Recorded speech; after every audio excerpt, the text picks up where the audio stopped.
മൂന്നാറിൽ വീണ്ടും സാഹസിക യാത്ര. തമിഴ്നാട് രജിസ്ട്രേഷനുള്ള വാഹനത്തിലെത്തിയവരാണ് സാഹസിക യാത്ര നടത്തിയത്. രാഹുൽ വിജയൻ വിശദാംശങ്ങളുമായി. രാഹുൽ, ഇത് തുടർച്ചയാവുകയാണല്ലോ. എല്ലാ ദിവസവും എന്ന തരത്തിലേക്ക് നമ്മൾ ഈ തരത്തിൽ യാത്ര ചെയ്യുന്നവരുടെ ചിത്രങ്ങൾ കാണുകയാണ്, വീഡിയോ കാണുകയാണ്.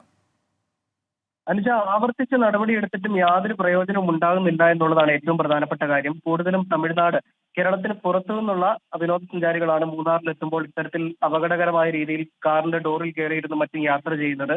മോട്ടോർ വാഹന വകുപ്പ് പരിശോധന നടത്തുന്നുണ്ട് എന്നുള്ളതാണ് അവർ അവകാശപ്പെടുന്നത്. ഇത്തരം ദൃശ്യങ്ങൾ പുറത്തു വരുമ്പോൾ ആ ദൃശ്യങ്ങൾ കേന്ദ്രീകരിച്ച് അന്വേഷണം നടത്തി ആ വാഹനം ഓടിച്ച ആൾക്കെതിരെയും വാഹനത്തിനെതിരെയും നടപടിയെടുക്കുകയും ചെയ്യുന്നുണ്ട്. പക്ഷേ ഇത് നിർത്തുന്നതിന് വേണ്ടിയുള്ള ഒരു നടപടി അത് കാര്യമായി ഉണ്ടാകുന്നില്ല എന്നുള്ളതാണ് ഈ ദൃശ്യങ്ങളിൽ നിന്നും നമുക്ക് മനസ്സിലാക്കാൻ കഴിയുന്നത്. തമിഴ്നാട് രജിസ്ട്രേഷനുള്ള വാഹനത്തിലാണ് യുവാക്കളുടെ സാഹസിക യാത്ര ഇന്നും ഉണ്ടായിരിക്കുന്നത്. മൂന്നാറിനും ചിത്തിരപുരത്തിനും ഇടയിലായിരുന്നു ഇന്നത്തെ ഈ സംഭവവും.